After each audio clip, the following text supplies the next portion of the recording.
Okay, Saturday. It's the day before Championship Sunday, and Owen and I are back again, pulling my drink, and we are here to talk about more NFL stuff. We're not going to be covering any of the sports yet. Maybe we'll start from next week because the NFL's on a bye week, but we've not decided that yet. We'll decide that close to the time.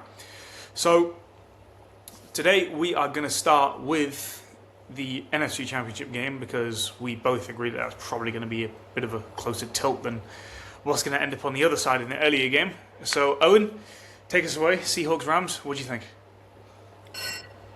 I think it's going to be a close game because they're both, for me, very close in terms of talent level. But I'm going to give the Rams the edge. I feel like Sean McVay's a better coach. I feel like Matthew Stafford is obviously the better quarterback. So if you have a better coach and a better quarterback, I know Seahawks defense is better, but the Rams isn't dreadful to the point of you can count them out, and I think the Rams have better weapons on offense. So I'm going for the Rams. Also, if in the game this season, they're 1-on-1, they split their games, but if the Seahawks hadn't had a dodgy 2-point call, then they wouldn't have even won the second game. And they're renowned for their defense, but the Rams still put on nearly shy of 40 points on them. So I'm not counting the Seahawks out. I think they obviously could win, but do I trust Sam Darnold? I still don't. And I just think the Rams will come out on top. The score? I don't think it's going to be in the 30s. I think they'll both be in the 20s somewhere. Let's go 20, 26, 23 kind of score.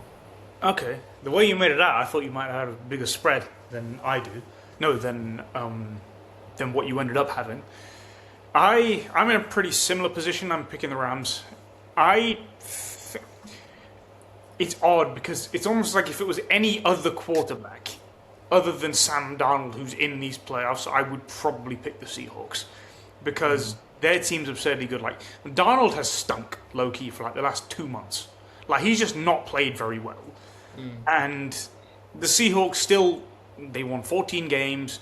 Their game last week wasn't remotely close. It was over. Is the new 13-second game, and like you said on the call we had on Tuesday. And I just don't. It's weird. Like I said, if it was literally any other quarterback, I would probably pick the Seahawks. And even now, I'm really umming and ahhing because the Seahawks defense is fantastic, and the Seahawks defense and their running game is good, and Smith and Jigba's fantastic, and Rashid Shaheed is super, super dynamic, and the Seahawks defense is one of the absolute best in the league. They should have been overshadowed because of how good Denver's was to open the year when they were pacing for 80-something sacks, and how good the Texans defense ended up being with literally just playing cover 2 and then let everyone else go in man coverage. And Kenneth Walker's nice. He scored three touchdowns last week, but it's the Sam Darnold thing. The other thing is that I don't like teams who blow out the team in the week before in playoff games, and I can't explain it why. Well, I guess you could say they're going to have more rest, and they weren't as. I mean, the Rams played an overtime game against the Bears, which went down to the wire. So physically, that was way more of a challenge. But also, the Rams have played 2 very tight competitive playoff games, and they've won both times. So there's that. And the Rams also haven't played well so far in this playoff run. They weren't good at all. The Panthers should have won that game, really. And they played last week against the Bears. And if Caleb, we disagreed, obviously, on how that game went entirely on smaller details. But I think we can both agree if the Bears didn't turn the ball over, regardless of whose fault it was, I think it was Caleb's. You ascribed less blame to him. You said 2-point, whatever. If the Bears don't turn the ball over, and Ben Johnson maybe doesn't make a coaching error, and this, that, and the rest of it, the Rams arguably probably shouldn't have even won last week either. So there's a very good argument that their magic carpet ride ends here. They also haven't been playing well towards the end of the season, the regular season, because they had a few losses against the Falcons. They were in position to get the 1 seed. They should have really got the 1 seed, but they also had the toughest schedule throughout the regular season, and that didn't really cause issues. up until the last few games. Yeah, they ended up losing it. Like you said, they lost games. They lost games against teams. See, I came into this honestly thinking, because we do this thing where we guess each other's picks before we come on here, and initially I was thinking to go with the Rams. I think I talked myself into going with the Seahawks. How? You just talked about how bad Sam Darnold is for 5 minutes, and now you're like, yes.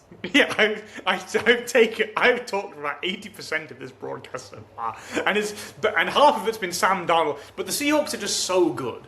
Like, they are, and we've seen it where teams with worse quarterbacks can make a run to the Super Bowl. Like last year, Jalen Hurts, he wasn't good in the first 2 playoff games. He was good in the title game against not the Redskins, against the Commanders, and obviously in the Super Bowl.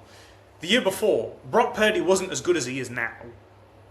And in 22, who was it? It was Jalen Hurts again.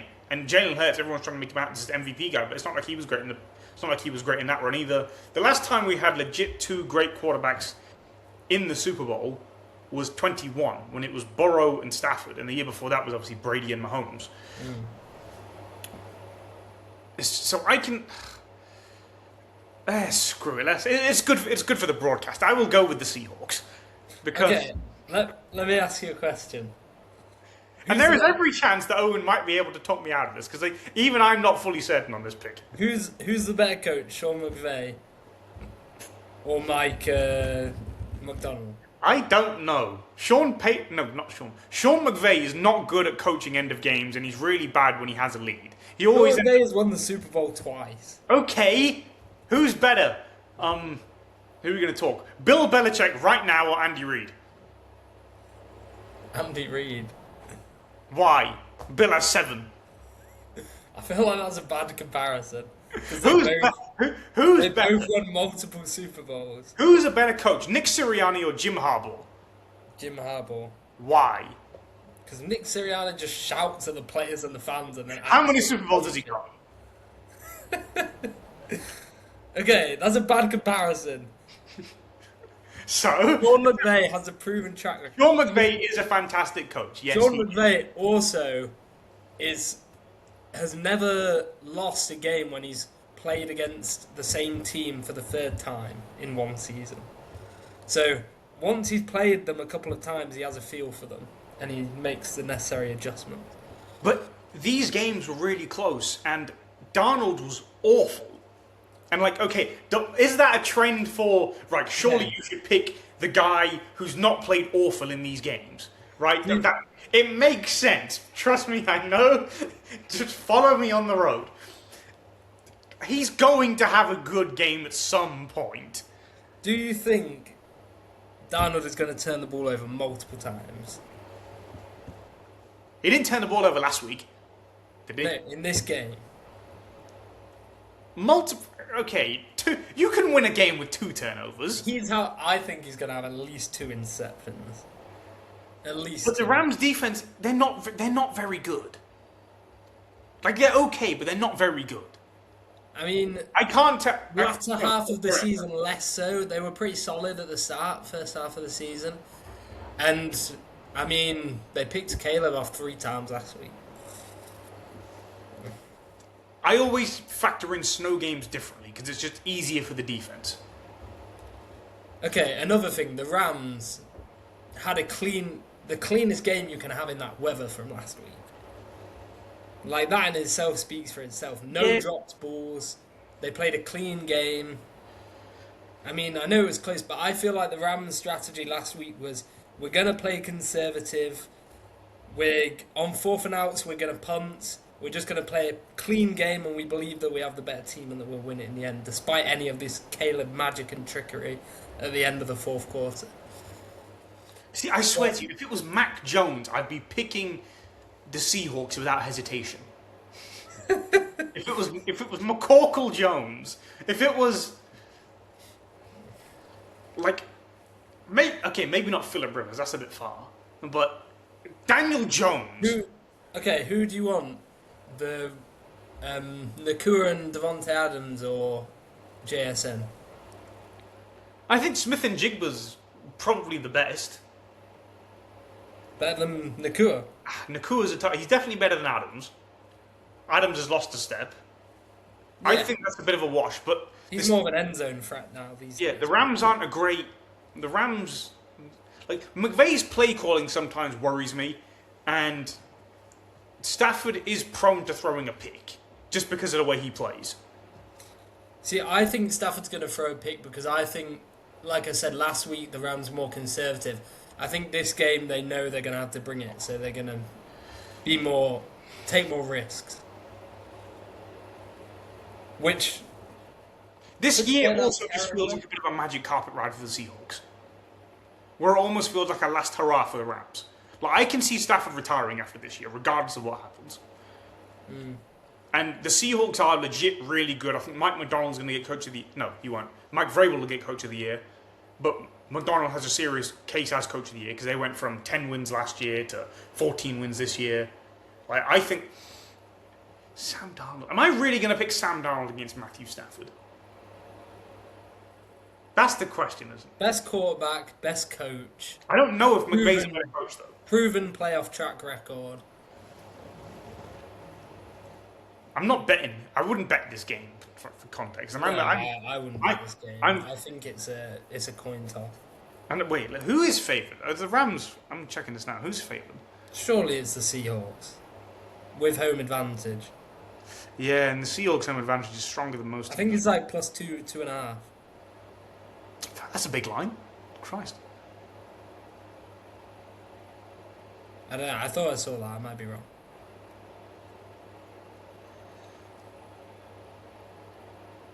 Yeah, it's Seahawks 2.5. 2.5. Well, yesterday it was.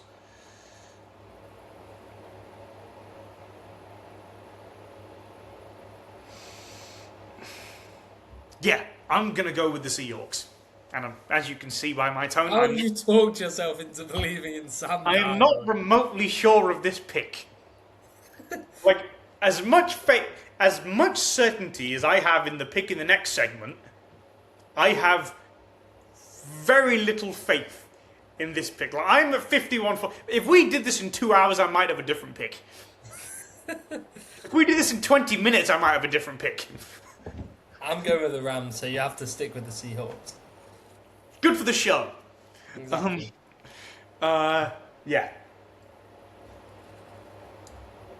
I just trust Seattle's defense as well. Like, they're holding... I saw a stat the other day. They're holding playoff teams to the lowest amount of points per game since the 2013 Seahawks. And that was when they had all their guys and they were at their most heavy hitting because they had Brandon Browner in there who was also like... Also, we've seen the Rams put 37 on them. We also saw Seattle put up 38 on this Rams defense. Okay, if we go back to that game, do you think the Seahawks really deserve to win that game? That's besides the point. They played them twice and they should have lost both games. Yeah, they should have, but they were within a shout of winning both games with Sam Darnold playing awful. Do I think that a guy is going to play so absolutely god awful that the Seahawks' rest of their team can play so ridiculously well that he's somehow going to screw up? That he's somehow going to be so bad that they do lose again? Just on the law of averages, he has to have a good game eventually.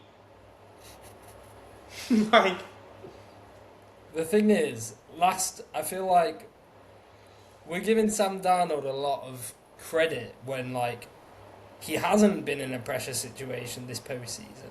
No, and he's not. And the closest he's come to delivering is the 13-3 win against the Niners for the 1 seed. Yeah. And that was 13-3 against the banged-up Niners defense. So, I mean, last week he could afford to only throw the ball 17 times because there was no pressure on that game and they were storming them. This week, he's going to have to throw the ball more than 17 times. He's going to have to throw the ball I am going to go with 30 times minimum. The Rams' defense won't be able to hold up against the Seahawks for long enough. I think the Seahawks will manage to get a run game going, and I think Sam Darnold will do enough not to lose the game. That's what I think. I think he won't lose them the game this week. He might not win them it. I think that will rely on like a defensive play, maybe another special teams play, someone blocking a field goal. Are you really comfortable with Sam Darnold winning the Super Bowl? Because if you make this pick, I'm assuming you're picking the Seahawks to win the Super Bowl. Based on what? I was assuming that you'd think the winner of the NFC would beat the Pats. We'll hold on to that pick for 2 weeks. Okay. We'll make that call in 2 weeks. But, no, listen, I think that they will manage to hold off the Seahawks for a bit. No, I think they'll manage to hold off the Rams for long enough. Sam Darnold won't lose the game, and the defense manages to pull them over the edge. It'll be like what they did 12 years ago, where Russell Wilson does just enough.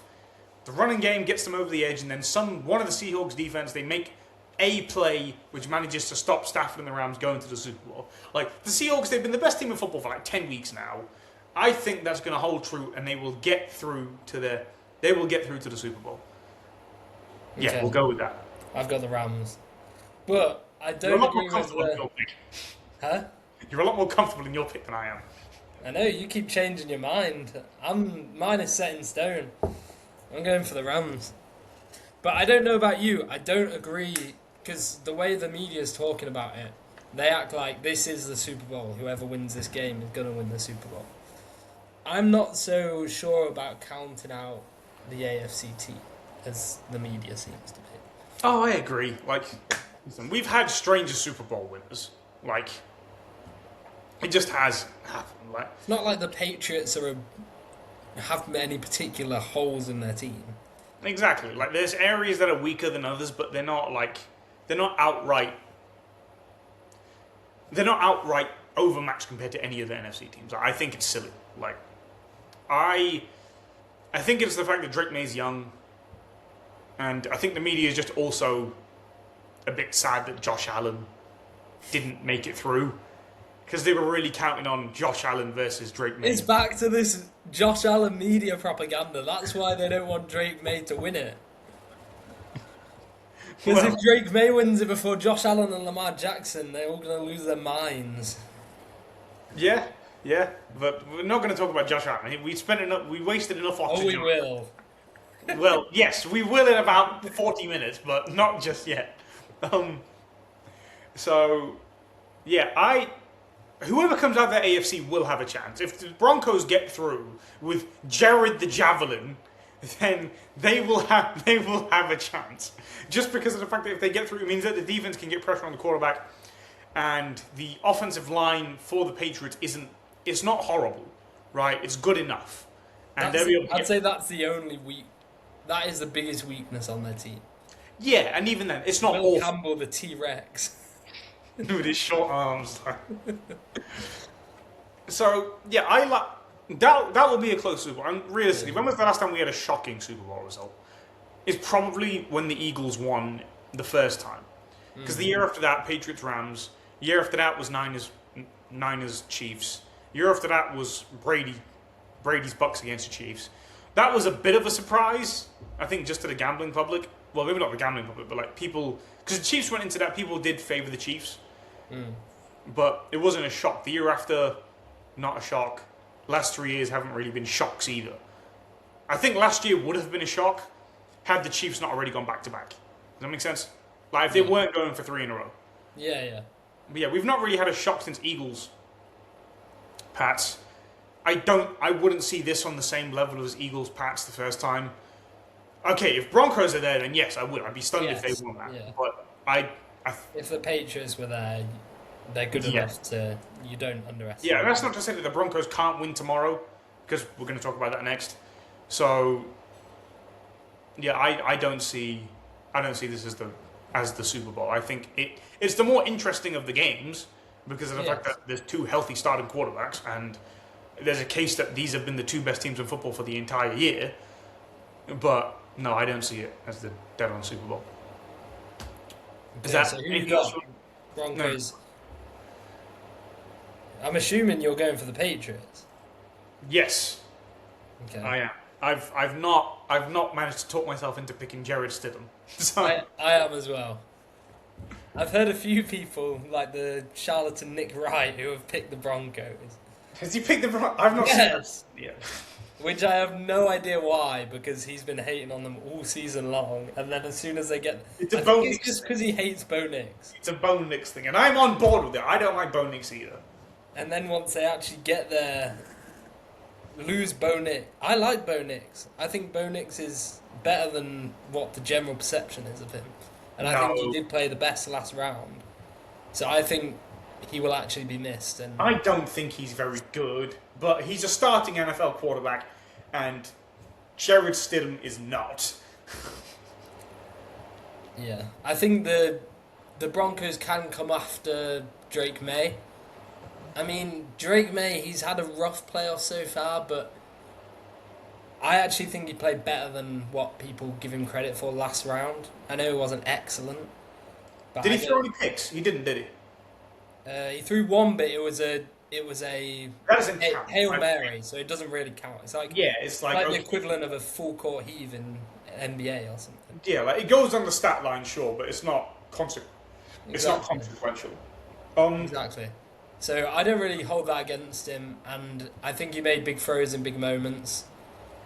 So, I can see this game going kind of similar, like maybe they will get pressure to him and maybe fumbles the ball a couple of times and maybe turns it over, but I think he has the presence to make the big throws when it matters, and I don't think Jared Stidham is really going to provide too much for formidable opposition, let's say. Do you think it'll be a close game? No, I think it will be comfortable for the Patriots. Like 21 or 24-17. I think it'll be comfortable. I think they're going to stomp them, honestly. Do you? I think they're going to obliterate them. Because I don't think that the Patriots should be going into this game. Because Drake was asked a few days ago, how are you going to approach this game any differently? And it was like, you know me, I'm not afraid to take shots. They should play this game. They should try and end this game in the first quarter. Like, if you have a 4th and short on midfield, don't punt. Just go for it. Mm-hmm. If you got a 4th and 3 on their 27, just go for it. Like, just wager on it. Drake, I think they should try and put the boot in the Broncos' neck early as possible, because the longer in this game you get, and the longer that you end up giving Stidham believing a chance that he can win, you're just going to fill him with more confidence. I think they're going to go out this game aggressively. I think Josh McDaniel is going to come out with something big early, and I think they will put their boot in their mouth quickly. I think they're going to win this game by 2 touchdowns. Yep, and I mean it's not. They've already faced this during the rest of the playoffs. Great defense, terrible quarterback play. It's the same with the Texans. They were facing a great defense, similar to the Broncos, with terrible quarterback play, and versus the Chargers as well, the exact same situation. So it's not like they haven't seen it before, and I expect exactly the same result, to be honest. Comfortable. What do you see the route for victory? Like, let's just go down this route for a second. What do you see the route for victory? No, the route to victory for Denver is. How do you think? Yeah. Well, first of all, they've got to win. They've got to expose the offensive line and put pressure on Drake May. And then I think it's really about how May copes with that pressure. If they can get to the quarterback, and get him, panic him early, then I think that could cause problems. I think it is, like you say, a confidence game where Stidham, if he starts to see things are going their way early, then that confidence grows. And I think it's all about defense pressure. Like I said, I think New England's offensive line is the weakest part of their roster. But I mean, we saw that against the Texans, and that didn't really work. So I don't really see a way to victory for them. I give Sean Payton credit. Like, if anyone's going to, with a backup quarterback, be able to actually make plays, it would be him as a coach. but I just don't see it, and I think you think the same. What was the last? I don't see a way that the Broncos are going to win. Yeah, I don't think that they can win unless Drake just has an absolute shocker. Like, I don't think there's anything that the Broncos can do outside of Drake May playing, but I don't think they can force him to play badly. Unless they just hit him over and over and over, like with any great quarterback. What do you think, in terms of Drake May ranking among other quarterbacks, if he actually gets to... Let's say he plays a blinder and he gets to the Super Bowl. Like, let's say he throws close to 300 yards, 3 touchdowns, no interceptions. What does that do for his status among other quarterbacks? I mean, top 5 at that point. Like, we've had discussions over this off of here with Joe Burrow. I don't think Joe Burrow is as good as everyone else thinks he is. No. So, I think that it would be Mahomes, Lamar, Allen, Stafford, and me. Like, that's what... I mean, I think that now. Like, unless not necessarily in order, those are the 5. Like, if May stinks it up, then he could go down. And, like, he could drop out of that top 5, maybe. But I don't see a way for him to drop out of the... I don't see a way for him to lose standing within... I don't see a way for him to lose his standing until the Super Bowl, and even then he'd have to stink things as well. Hypothetically, if he did win the Super Bowl. I mean, I don't know. Like, how does he play? Great. Let's say he has 2 great games. Well, then he has to be in the conversation with everyone else. It's open season at that point. Wherever you want to put him. Same with Stafford, honestly. You know, the guy's thrown 46 touchdowns and however, maybe it was 45, maybe it was 4, I don't remember the exact number, but he's thrown 46 touchdowns. He's not thrown a ton of picks this year. I think he's liable to throw a pick just because of the way he plays, but, you know, he's a super... I think it's open season regardless of what happens. Do you... Like, I think Drake May is... Like, he's nuts. Like, second-year quarterback, like... He's not as good as Mahomes was in Mahomes' first year, but first year starting. But he is right up there with anyone else as a second-year quarterback. He's insane. Like, he's ridiculously good. So, Patriots, Josh McDaniels, Mike Vrabel. Like, this is about as good as they could have hoped this year to go. Like, 14 wins is pretty insane. Like, if they get through... How disappointed do you think they'd feel if they were to lose this game? Because they're 4.5-point favourite, which is pretty big for a road favourite. Yeah, I think you would be because Bo Nix isn't playing. If Bo Nix is playing, you can understand it, and I think you'll just take this season as a massive positive. Like, when we start the season, people were expecting them to get, 7 wins? And it turned into this season where they had a great draft. And it's just been... So you can't really... The expectations were down here and they far exceeded them, whatever. But I think now that you're in this position and you're facing a backup quarterback in a game that you should win and you're heavily favoured in, it is a disappointment if you don't go to the Super Bowl. I would be sick as a Broncos fan. Like, What? I don't... Because Nix is injured. Yes, because I don't think... Like I said, I'm not particularly high on Bo Nix. But Jared Stidham... He just doesn't give you a better chance to win than Bo Nix. And Bo Nix is at least a start. Like, if they had a starting, I could see this game being like a 3-point, 4-point slugfest. Can I just say, if Nix was healthy, I would definitely pick the Broncos. I think I'm becoming a Bo Nix guy. Well, somebody needs to root for Bo Nix. Because I don't think that the Broncos... I think I would pick the Pats anyway. Okay. Regardless of whether Bo Nix is there or not. But I also think that the Broncos would probably be favoured coming into this game if Bo Nix was healthy. Yeah. I think he probably has one of the hardest places to go. But he probably has a 7-point swing impact on that. And yeah, I think without him there, I don't give them much of a shot at all. Well, I don't give them any shot. Like, I'd be stunned if they were to win. I'll definitely be hammering.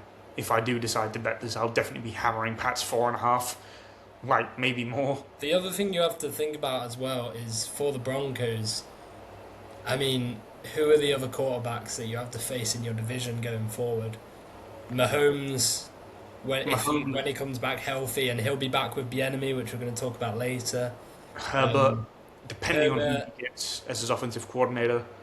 yeah, and then Mendoza coming in for the Raiders as well, depending on how good he's going to be. I'm not sure that I wouldn't ship that pick if I'm the Raiders, but they're going to pick up Mendoza, so that's just how it's going to go, in my opinion. they should. I think you should shop that and see what you can get for it. Listen, a Latino quarterback in Las Vegas, they're going to pick him. I guess. For that franchise, it just makes sense for them. I think they should wait and see, but that's another conversation. I don't want to talk about the Raiders. Not yet, anyway. Maybe around But draft time. what I'm saying is, the Broncos, I understand what you're saying. Like, Bo Nix could potentially be...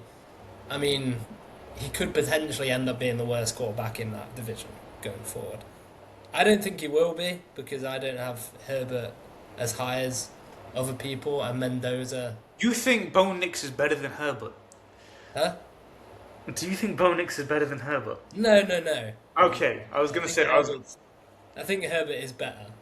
But what I'm saying is I don't think the gap is as big as some people would say. Justin Herbert, stop playing like an accountant in the playoffs. But when you have the worst quarterback in your division, I mean, this season with the Chiefs, that's not going to happen every season going forward, potentially. And the other two teams as well potentially could have better quarterbacks than you. You're not going to be in this position many more times, in my opinion. That's fair. I mean, I'd certainly... that's why I said I'd be sick if I'm a Broncos fan, because you're never going to have this good of a chance to win again. So, yeah, we'll just have to see what happens. And so I think the Patriots are going to win by over 2 touchdowns. And you have it in by 8 touchdowns, a fairly comfortable win. So, that's a wrap on that. The next thing I want to move on to is some coaching. So, there's been plenty of coaching. I think it was something like 10 head coaching openings this cycle. So we decided that we're going to cover 2 coaching changes in pretty decent depth. Well, 2, 3, 4, whatever it is, and we're going to blitz through some more at the end. So we're going to start off with the Bills and the Chargers, and let's start with the press conference of Terry Pegula. Or Pegula. Oh, it was a freight train. Honestly. It looked like a sitcom. It looked like it was a bit they were doing. That's how bad it was. I'm going to put this out there right now. This is going to be a bold statement. I honestly don't think Lamar or Josh Allen is going to win a Super Bowl with the current teams they're on. I don't see either of them winning a Super Bowl. It's a weird one, isn't it? Well, my reasoning is, I think Lamar's coming into his 30s now. Get Lamar for a second. Like we'll cover the Ravens. We'll cover that. Yeah, we're going to cover them in a little bit. So I'll explain my reasons for Lamar later. But for Josh Allen, how often do you see? I don't care how good the quarterback is, in a dysfunctional organisation, they don't win championships when it's that dysfunctional. From what I saw from that press conference, you're calling out your player who's still on your team.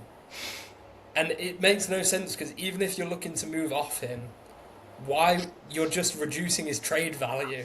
I was going to say, it's dysfunctional. You go from a 5th round pick to maybe a 7th round pick, and it's for no reason at all. Exactly. So, no, carry on. And then I don't know. Like, is there anything else the other thing I thought was hypocrisy. So he said, do you remember last week on this? I said that I think the Sean McDermott firing was okay if it was based on the last however many years they haven't got it done. But if it's based on that game last week, I think that's a dumb move. And Pegula literally came out in that press conference and said, I fired him based on that game. And then he came out and said, it was the ref's fault that we lost. It's like, you don't even know what you're talking about at this point. And it's like, if that is correctly ruled a catch, you have a chip shot field goal to go to the championship game. Against you're saying that you're basically saying if the refs hadn't cocked it up, then my head coach would be keeping the job. But So it's the ref's fault, but because of that game, you're firing your coach. But you're promoting your GM, and you claim that it's not him who wanted to draft Keon Coleman when there's clearly video evidence that he said he wants to pick him. And it's the defensive head coach's fault, and not the offensive coordinator who you're interviewing for the head coaching role. Yeah. Joe Brady, is it? Yeah, they're interviewing Joe Brady for the head coach role. Yeah, who will have had an impact in picking Exactly. him. It just seems so dysfunctional, and like I said, if they'd have fired Sean McDermott last year, or one of the last 2 years, I would have got it, because he clearly couldn't get over the hump. This year makes absolutely no sense.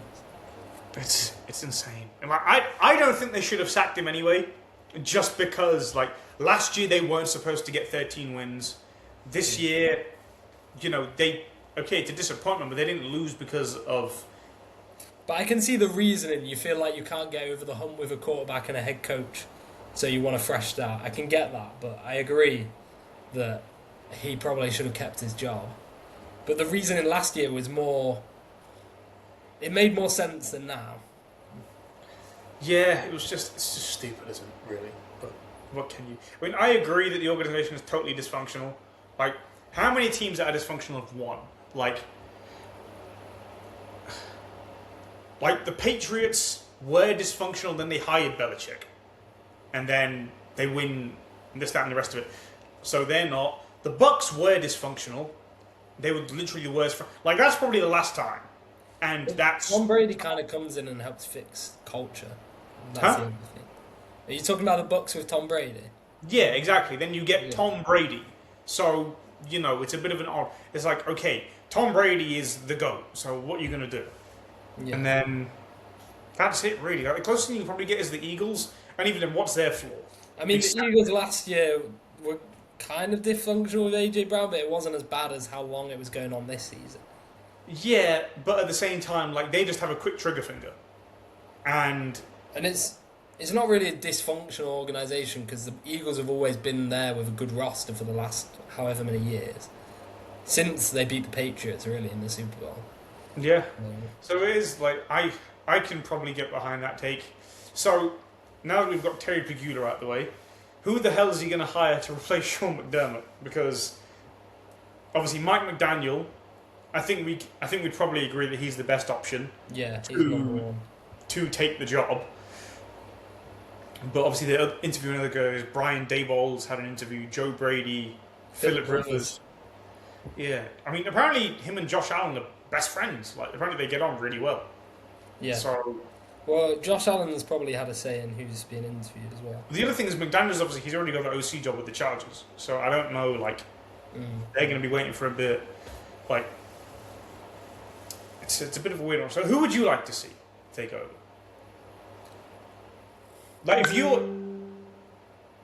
If your job was to win... No, if you had to pick someone because you're rooting for the Bills, who would you want? Mike McDaniel, he's probably the best option they have. I mean, you could pick Joe Brady. I mean, he's already been the coordinator this year. And it feels like you need a new face. And then I don't feel like I'm confident in Philip Rivers coming in as a new head coach when he's just played a game this last season. I don't hate Philip Rivers. He can be a good coach in the future. It's just nothing about it seems functional or it's... I really doubt this coaching job works out. Like I said, I really doubt they have any success this season coming or in the future with Josh Allen. See, I like defensive-minded head coaches, and I think they should have just thrown a bag at Robert Saleh, and then paid someone a bucket ton to become an offensive coordinator. Mm-hmm. But I don't know. It seems that it's going to be. I think it's going to be Philip Rivers. I think it's going to be Philip Rivers because he's such a name out of left field. Those names end up being surprising as okay. Yeah, go on then. You take it. So I think it'll end up being him. Mm. I think I'd also give it to Mike McDaniel, even though I think he's a bit of a fairy. I think he's a bit soft, but he's obviously an offensive wizard, and the culture in Buffalo is fairly set thanks to Sean McDermott. So yeah, But yeah, what do you think happens with the Chargers then? Because obviously, if they don't get Mike McDaniel, then Herbert's entire thing is that he's never had a great offensive coordinator. Because he's had Greg Roman and he's had a couple of the guys before, and Greg Roman's a really run. His offense is really like he won Lamar an MVP, but the offenses with Lamar in the playoffs were always terrible.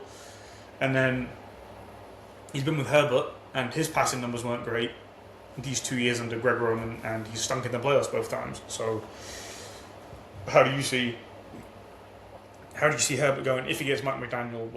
Do you think that Justin Herbert really wants Mike McDaniel to stay, to not take the Buffalo Bills job? Is basically what I'm asking. Probably he wants a competent offensive coordinator. I would imagine. Yes. Do you think it'll make much of a difference for him?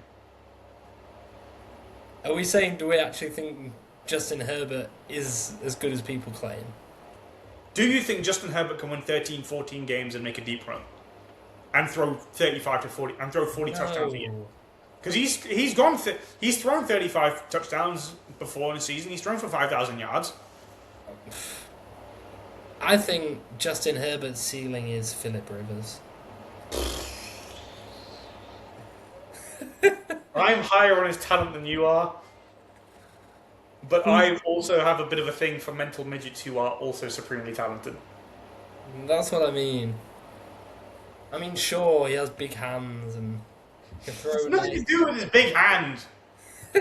He has a brilliant arm and he's really mobile. He's a great arm talent. He is good. He is a good talent. I just think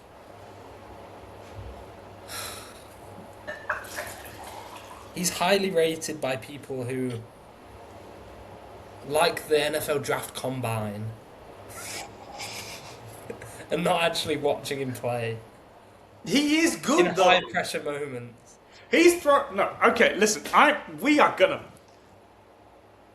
Herbert has had some fantastic seasons. Do I see Bo Nix having more success than Justin Herbert? I could see him having more success than Herbert long term.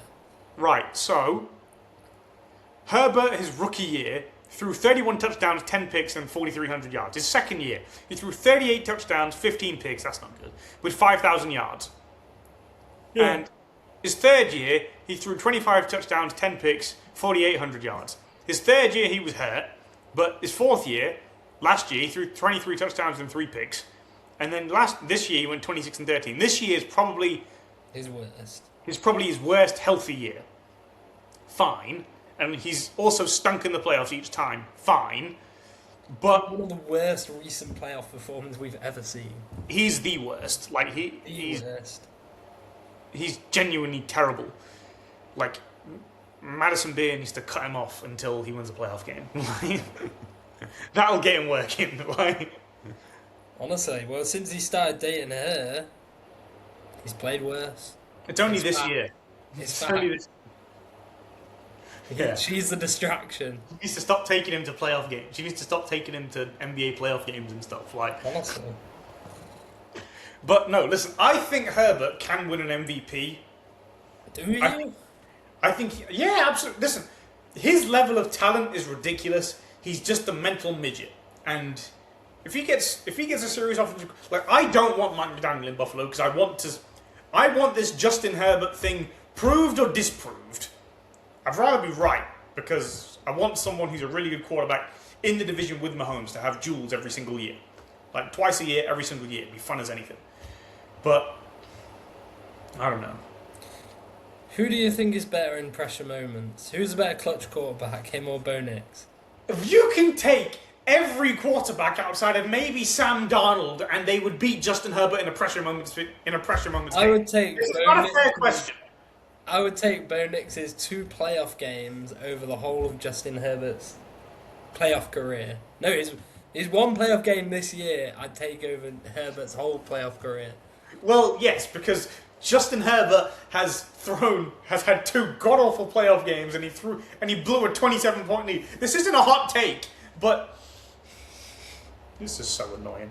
What he is There's a guy I know. I call Justin Herbert CPA, Certified Public Accountant, because he's got such a dull name and he looks like such a dull human. but he's such a talented thrower of the ball. But he's such a mental midget. Basically, he has nice surfer hair and he throws a nice deep ball. He has good He's my NFL Ben Simmons. That's what he is. Literally. And for people who don't know this, Mussy, he was almost to the Colin Cowherd level of like Ben Simmons is the next LeBron James, Magic Johnson baby.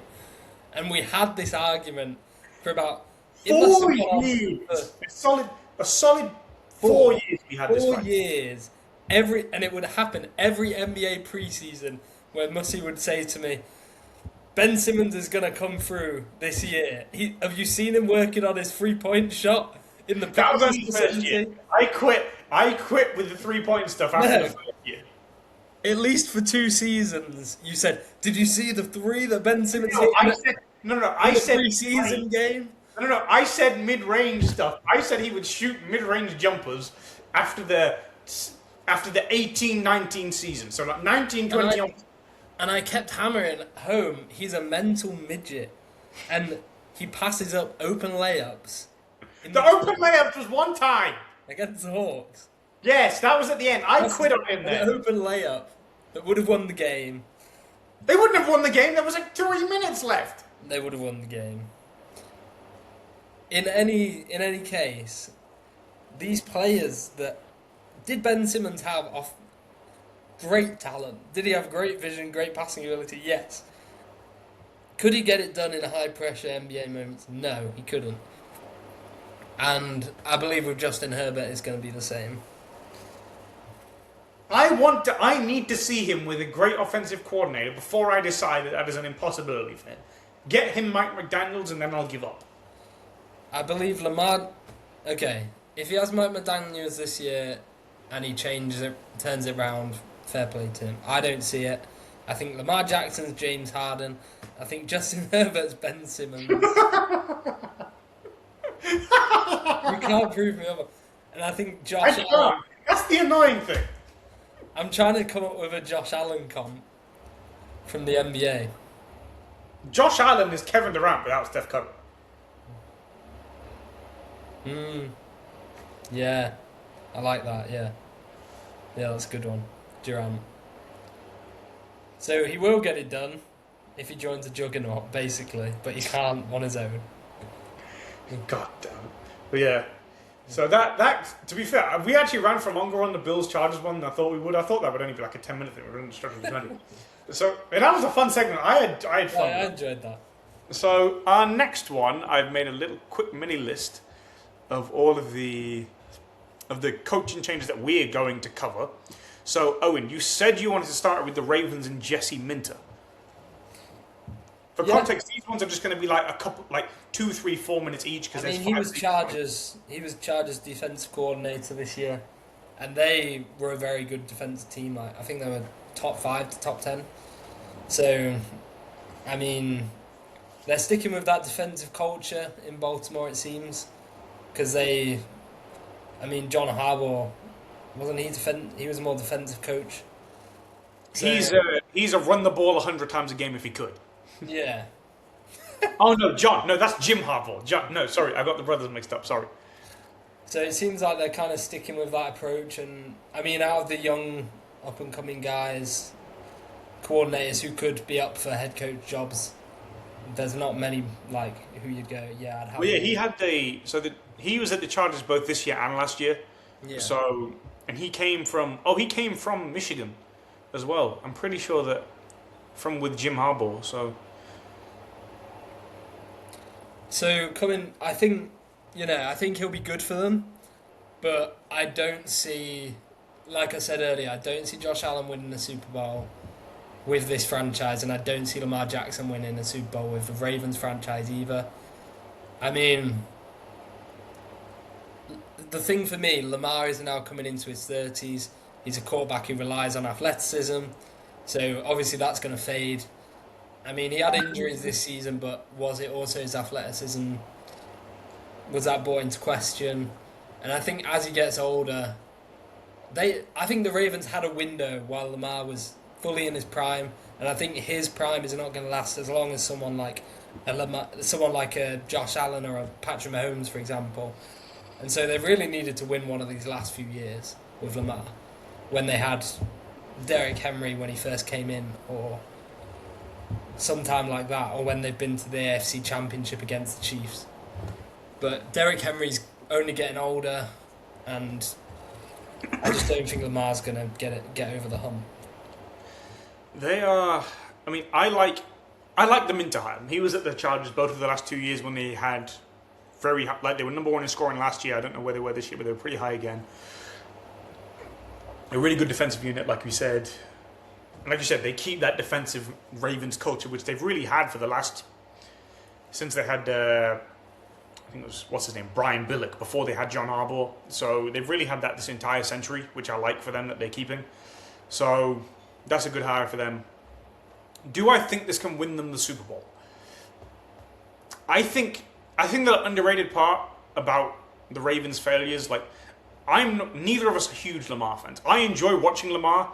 I don't rate him as much as I enjoy watching him. Mm-hmm. Makes sense? So I think an underrated part of those collapses were how bad John Harbaugh's coaching was in big moments. Mm-hmm. So against the Bills in 2024, he stops running the ball with Derrick Henry because Derrick Henry drops his first catch of the game when Derrick Henry's not a pass catching running back. 2023 against the Chiefs, Lamar Jackson throws like 60 passes or something like that. Like, I don't understand why you're doing that and you go with Cooper Rush when Lamar Jackson's hurt for the first 5-6 games or however many it was, instead of going with Tyler Huntley, and you lose the game and you lose them badly because there's no read option threat with Cooper Rush, and Derrick Henry isn't as good as he was, say, in 2021 when he won the Offensive Player of the Year with 2,000 rush yards. So I think that an underrated part of how bad these Ravens teams were in bigger moments was because of John Harbaugh. Like, he got them to that level, and like now it's just about taking them over the top. I think Minter, he can have that defense at a good level. Their defensive personnel is really good, especially when they let Carl Hamilton basically just be a game wrecker. Mm-hmm. So I think that they can really get away with having a bunch of guys with keeping that defensive thing. I don't know what's happening with Todd Monken. I'm hoping he leaves and they get a more run-minded coordinator in. Run the ball with Derrick Henry as much as you can. Run it till the tires wear off. Run him 25 times a game if you need to. His body can take it. Yeah. And, get there. And then, see what Lamar can do come playoff time. Do I agree that there is a good chance that he doesn't win the Super Bowl? Yeah, absolutely. But I think that now that John Harbaugh's out the way and you have a more new age coach in who isn't going to let the defense slip and be awful for the first half of the season, I think they have a decent chance at winning. Mm. Again, I think with the Ravens, why they've fallen short, I think it's mainly been they've played a certain way, but they haven't stuck to that, and they've let Lamar throw too much. And Lamar's tried to prove himself as, he's tried to live up to his name as a multiple-time MVP and tried to be someone he's not in the playoffs. And it just hasn't really fit with, like you say, their culture, their system, what it's been for however many years. I mean, there's also moments that have just been unlucky, like Zay Flowers getting the ball punched out on the goal line against the Chiefs, or Mark Andrews dropping the pass the other year. Even this year with the playoffs, they wouldn't have done anything, I don't think, but missing the kick. I think they would have beat the Texans. So I just think that it's been a mix of bad luck, but also not sticking to that culture, and Lamar Jackson trying to basically prove he's better than Mahomes when everyone knows he isn't. I think the coordinators didn't help that. Like, Todd Monken seemed like, yes, we need to prove that Lamar can be a passing quarterback, which was just stupid. So, yeah, if they stuck to the way they played, the ball, wreck the game defensively, and let Lamar just do some really. Yeah, they should have really won a Super Bowl by now, but they haven't. I don't think that with the Ravens, it's not a case of like with the Bills where I actually think that's a dysfunctional organisation. No, their owner, they're a good organisation. Steve Bisciotti is as good as Terry Pegula is a moron. Yes, yeah. So they've had sustained success in recent times, but like we've laid out, those are the reasons why they haven't got it done, and I don't think that's going to change now. The Lamar I mean, his pass is best. Right, next one. We were meant to cover this before we did the Ravens one, and I totally forgot. Your pal, Pat, has got Eric Bieniemy back. I want to go first on this because we had an argument about the Chiefs on Monday and Mahomes. Patrick Mahomes, pre and post Eric Bieniemy, are two very different players. Mm-hmm. Patrick Mahomes with Eric Bieniemy put together one of the best stretches in the NFL history, where it was totally in line to compare him to the best of Aaron Rodgers, the best of Tom Brady, and the best of Peyton Manning, and any other quarterback you want to have, and say that he was better than them. And saying he was better than them was an acceptable opinion. Mm-hmm. Because of that was just, and post Eric Bieniemy, that wasn't the case. So, and even then, like, people want to say, oh, he had Tyreek Hill then. Fine, he did, and maybe that is part of it, because his deep ball without Tyreek Hill. He was still wicked the year after Tyreek left. Exactly, and that would have been partially because of the play design and how bad Matt Nagy ended up being post Eric Bieniemy. So, I think what they can do here with the short, quick-fire passing game, maybe they can get some more receivers going in the other way. I think there is a good chance we get the light show back. The other thing is, the Chiefs' defense this year was boss. Like, they were still a top 10 ranked defense. I mean, the defense is good enough to win a championship with Reid and Mahomes. It's just the rest of the offense was so dreadful. And I think Bieniemy, like you say, he's brought the best out of Mahomes in the past. He knows the system. You bring him back in, and you hope that you're going to have the old Mahomes back in the regular season. Because, I mean, even when... Sorry to interrupt. Yeah. Matt Nagy is awful. Yes. Like our friend, we have another friend who we also went to school with, and he's like full blown Chiefs hoodie. Like, you will never see him wearing a Houston Texans hoodie like this guy was the other day. Like, he is full blown angry rant man when it comes to the Chiefs. He wants Matt Nagy hung, drawn, and quartered. He wants him shot against the post. Like, yeah. So, and Owen wouldn't word it that way, but he probably feels pretty similarly because of how bad the play design's been over the past few years. So, what they've got now is they've got him in a very good. But no, sorry, that just came to my mind. Then go ahead.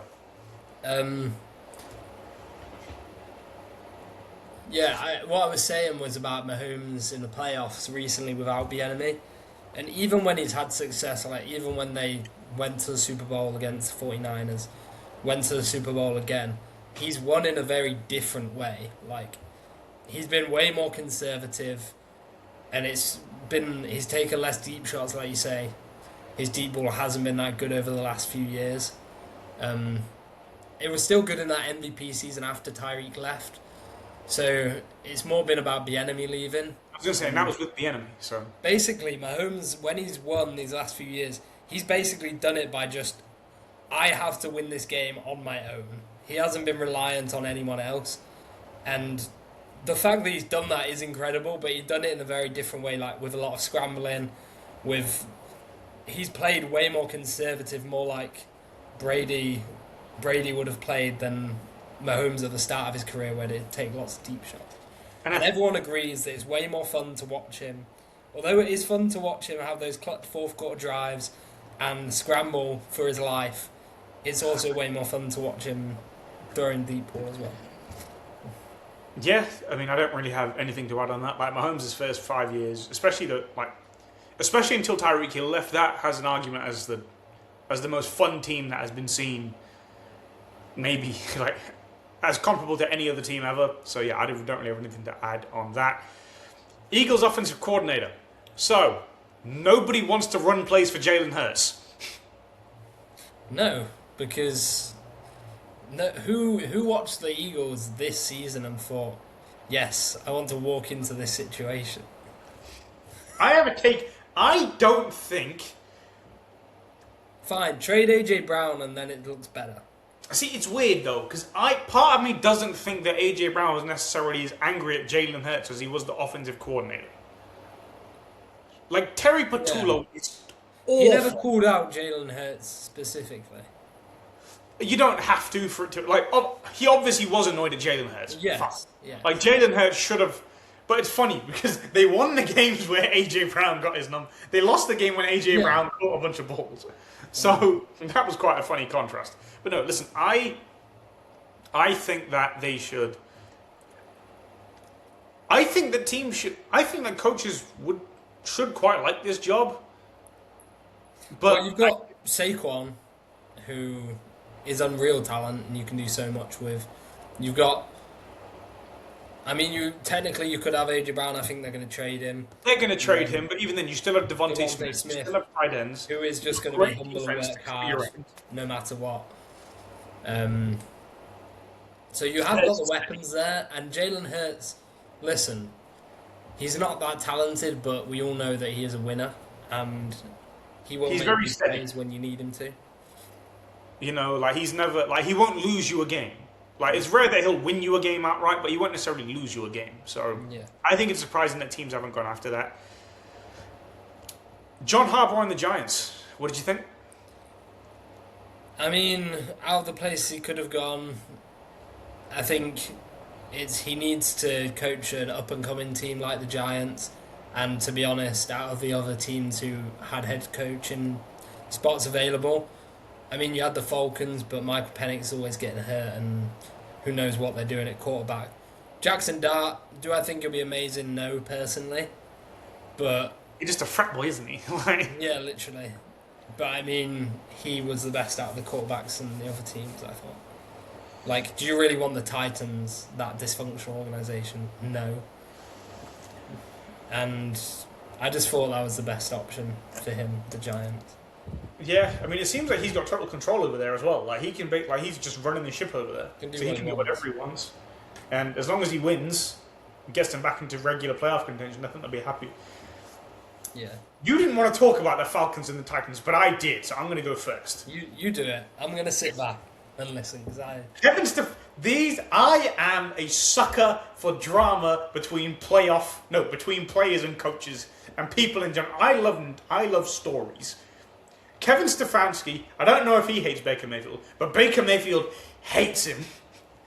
For context, Stefanski was hired by the Falcons, and for starters, so Baker used to play for the Browns. Obviously, Stefanski has been the Browns coach for a long time, and the Browns traded Baker because he had torn labrum and because they wanted Deshaun Watson, and Baker didn't receive a phone call or a text from Kevin Stefanski saying all the best, this, that, and the rest of it. And Baker got really, really sad. So he tweeted the other day, still waiting on a call/text after you shipped me off like a piece of garbage. Can't wait to see you twice a year, coach. So they hate each other. And that's going to be a great storyline. That's going to be fun. And that division is sneaky fun because none of the teams are going to get like 12, 13, 14 wins. They're always going to be like 11 wins is almost always enough to win that division. Like the Bucs seems like they could have won 12 wins this year, but they just had a really bad fall off this year. Baker was hurt. But the Falcons, Stefanski is a good coach. He's made the playoffs twice with the Browns, for Christ's sake. And he's an offensive mind, and you've got Bijan Robinson, who was one of the leading rushers this year. Drake London, you've got other weapons over there who you can work with. It's just there's a bit of a question mark at quarterback, but I'm not very high on Michael Penix, but we'll see what happens. He's fragile. He's like porcelain. He's got the same durability I had. So, Titans and Robert Saleh. I'm going to go first on this as well because Owen doesn't know the beef. Robert Saleh and Liam Cohen also hate each other. It's great. So, when the Jags played the Niners, Saleh went out in the middle of the field and Liam Cohen was talking mess. And then Robert Saleh said to him, listen, I will F you up. I will ruin your life. Just on the field, the cameras picked it up and everything. And they were about to scrap in the middle of the field. And Liam Cohen, he doesn't look like the kind of guy who's going to be a very good scrapper. And Robert Saleh, I'm pretty sure he used to be a tight end at some level. I feel like he can scrap. So, that would have been a funny fight. But now, Saleh has taken the Titans job, which I think is a bit stupid, because I don't think Cam Ward is very good. So, I don't know what Also, he's doing. another dysfunctional organisation. Yeah, like they got rid of Bad Mike enough Vrabel. for the New York Jets.